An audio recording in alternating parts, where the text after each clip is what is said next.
Bem-vindo ao projeto final Técnica Feynman. Hoje estudaremos a criminalística, resumida, o resumo do resumo do resumo. Iniciamos então pela cadeia de custódia. O que raios é a cadeia de custódia, se não os procedimentos para manter e documentar a cronologia do vestígio? E o que raios é um vestígio, se não todo objeto bruto, visível e latente, constatado e recolhido, que tem a relação com o crime? E qual é a diferença de indício, evidência e vestígio? Vestígio é todo objeto bruto. E o indício? O indício é uma circunstância que permite, por indução, induzir novas circunstâncias. Então, o indício é uma circunstância. E a evidência começa com E, é um elemento que evidencia coisas. Então, essa é a diferença. Vestígio é um objeto bruto. Indício é uma circunstância que permite, por indução, outras circunstâncias. E evidência é um elemento que evidencia. Legal? Mas nada disso realmente importa. O que importa é a cadeia de custódia, o seu início e as suas etapas. Com relação ao início da cadeia de custódia, quando ela começa? Com a preservação do local. E quem é o responsável? É o primeiro agente público que chegar ao local, ele se torna o responsável pela preservação do local. O início é a preservação. E quais são as etapas? As etapas são o reconhecimento, o isolamento, a fixação, a coleta, o acondicionamento e o transporte. Todas essas são etapas da fase externa que ocorrem no local do crime. E as etapas da fase interna são aquelas que ocorrem no IGP interno, porque é dentro do IGP. E quais são elas? Recebimento, processamento, armazenamento e descarte. Legal? Legal nada, rapaz. Vamos lá. Reconhecimento. Reconhecimento é reconhecimento do quê? Do vestígio de interesse. Então tem que reconhecer que lá tem um corpo de delito, que literalmente tem um homicídio. Reconhecer o vestígio de que se trata. Então o reconhecimento é do vestígio.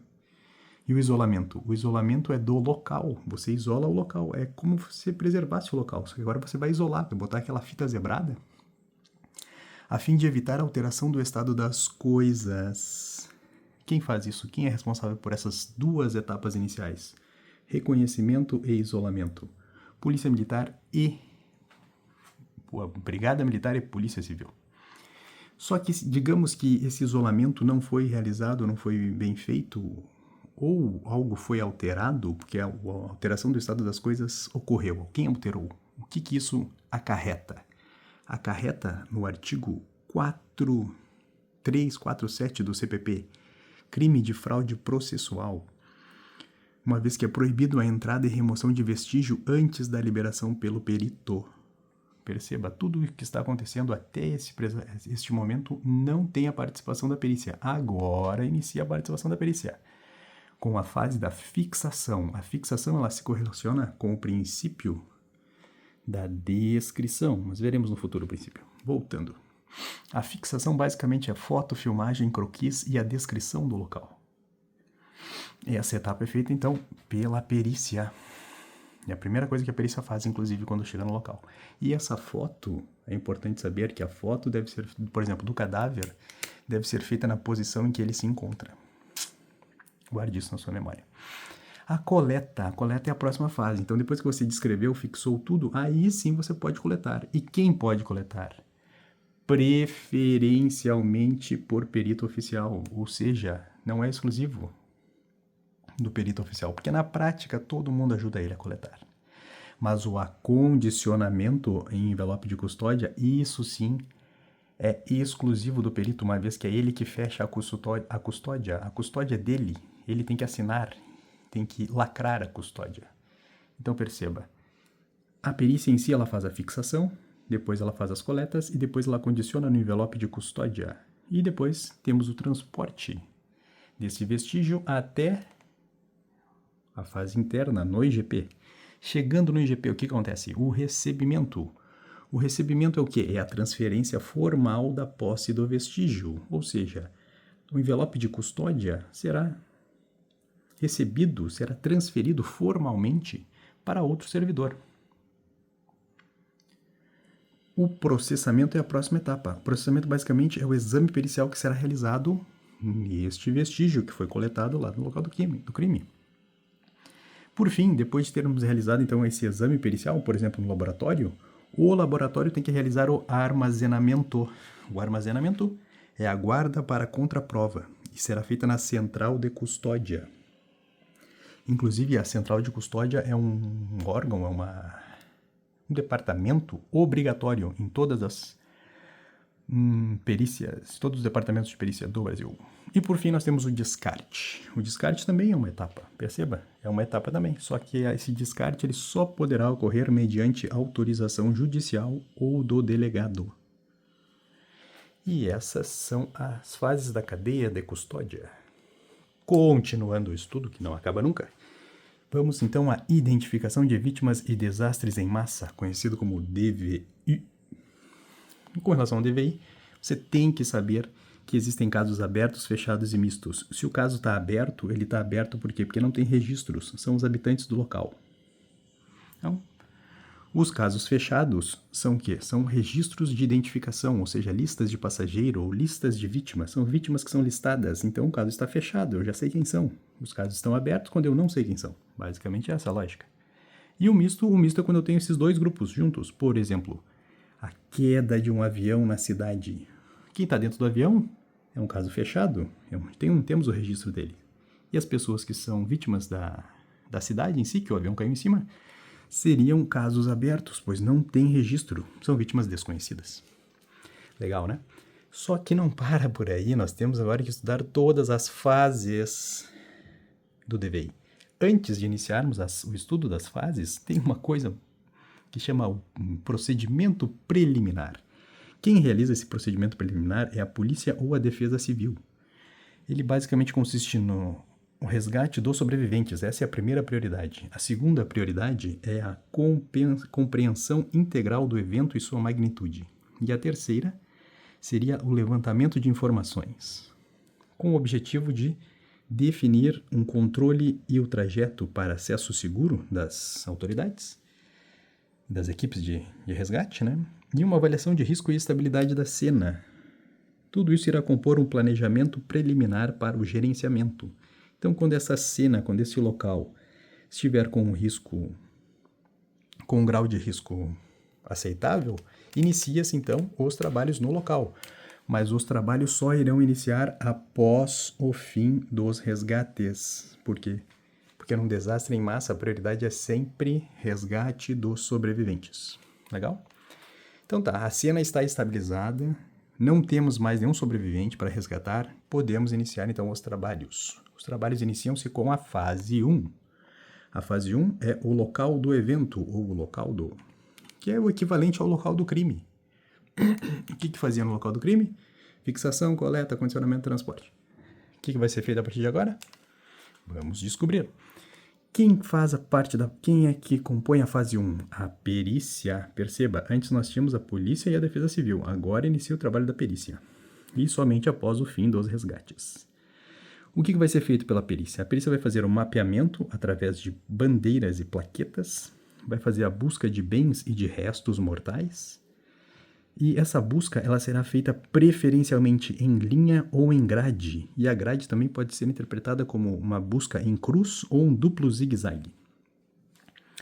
Qual é o objetivo final dessa fase 1 do local do evento? Que seja criado, então, uma equipe de recuperação e coleta de vestígios. E essa equipe vai fazer o que com os bens materiais e os restos mortais? Ela vai recuperar e coletar os vestígios, que são os bens materiais e restos mortais, e irá levar para um centro, que é conhecido como mortuário. Então é na fase 1 que se cria o mortuário. E o que acontece na fase 2? Na fase 2 nós vamos trabalhar dentro do mortuário. É a fase pós-mortem. A fase pós-mortem ela acontece dentro do mortuário. E cada um desses vestígios que foram coletados lá na fase 1, no local do evento, serão identificados, etiquetados. E essa etiqueta, esse checklist, essa identificação é rosa. Pós-mortem, etiqueta rosa. Guarde isso na sua alma. Como que é feita essa etiqueta? Basicamente, ela é descrita da seguinte forma. PM, pós-mortem, depois o tracinho, o número do país, tracinho, código de barras, tracinho, subidentificação. Então, irá constituir, cada vestígio terá então um número de PM relativo a ele. E quais são os métodos de identificação que serão empregados então nessa fase pós-mortem? Teríamos os métodos primários e os métodos secundários. Perceba, os secundários são tatuagens, marcas, vestes e reconhecimento. É algo que você pode se equivocar, não é mesmo? Que as pessoas podem ter as mesmas tatuagens, marcas, enfim. Não é definitivo. Os relevantes são os métodos de identificação primários, que são a impressão digital, a identificação odontolegal ou o DNA. Perceba, o DNA, pelo seu alto custo e alta complexidade, é a última opção a ser empregada. A primeira opção é sempre a identificação pela impressão digital. Por quê? Porque a impressão digital possui características biológicas e características técnicas. Quais são as características biológicas da impressão digital? A perenidade, imutabilidade e unicidade, conhecido como PIU. Perenidade, imutabilidade e unicidade são características biológicas da impressão digital. E quais são as características técnicas?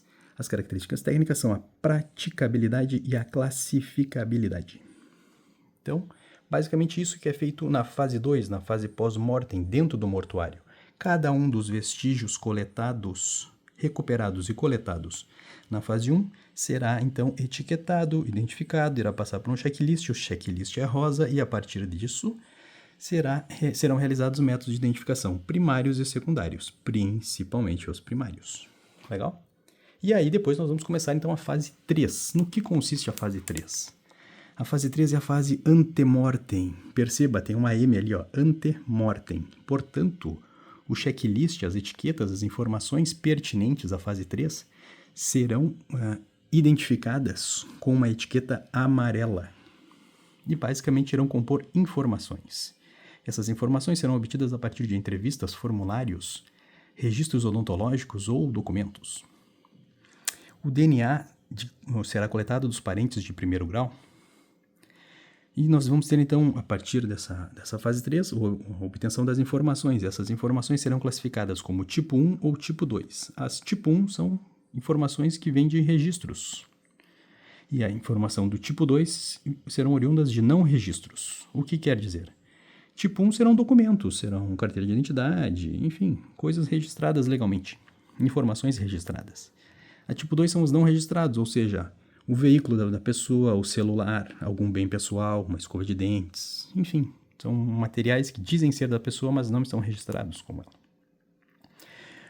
O que é relevante em relação à fase 3 é que nessa fase 3 será criada um centro de gerenciamento das informações. Perceba, a fase 3 refere-se a informações e nessa fase será criado um centro de gerenciamento das informações. Esse centro de gerenciamento das informações ele deve ser próximo ao próximo, que será um centro de reconciliação. Por quê? Porque a fase 4 ela é basicamente a reconciliação.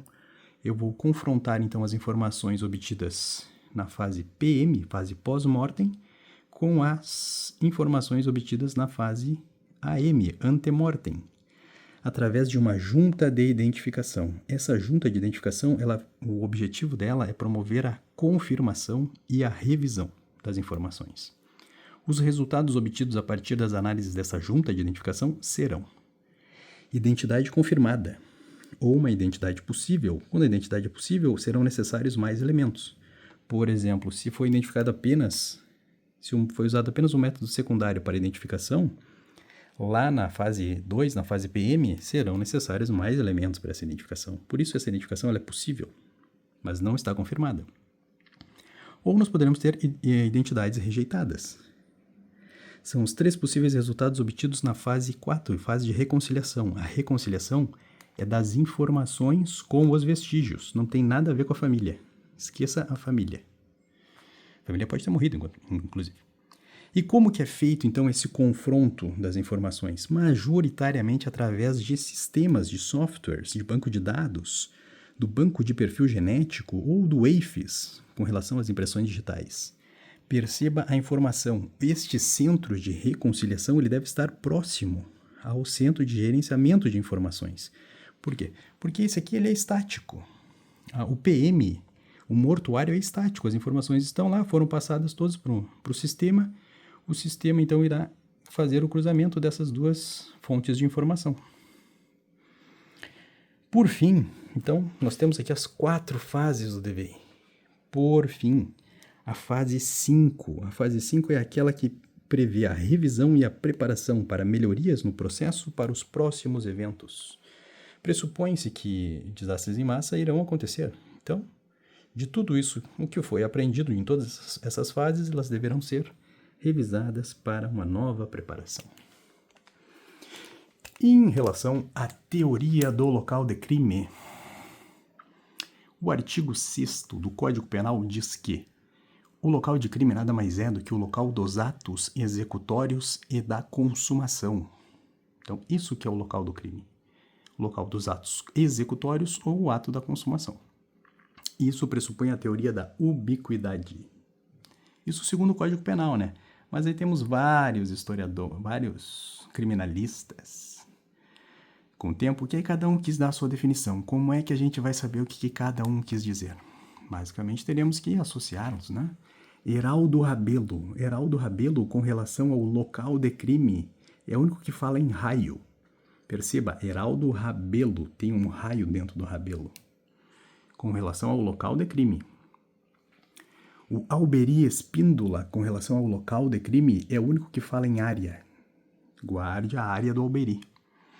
E Jesus Antônio Velho, com relação ao local de crime, é o único que fala em palco, porque Jesus quer um palco, não é mesmo? E Jesus também, ele vem de um berço. Então, se falou em palco ou em berço, está falando, é uma definição de Jesus Antônio Velho. Isso com relação ao local de crime.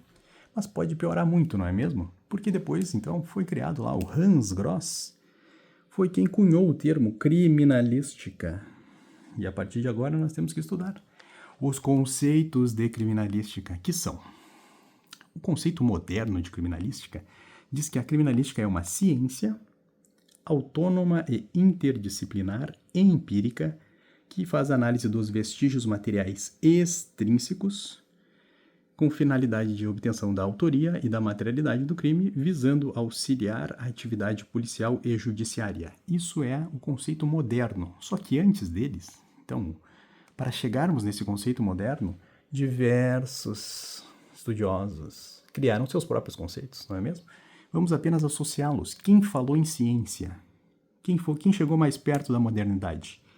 Hilário de Veiga de Carvalho, Astolfo Tavares Pais e José Lopes Zarzuela. Perceba, todos eles falam em ciência. Cada um fala da sua forma, claro, mas todos eles, de alguma forma, remetem ao conceito de criminalística como uma ciência. Hilário Veiga de Carvalho diz que é uma ciência criminal.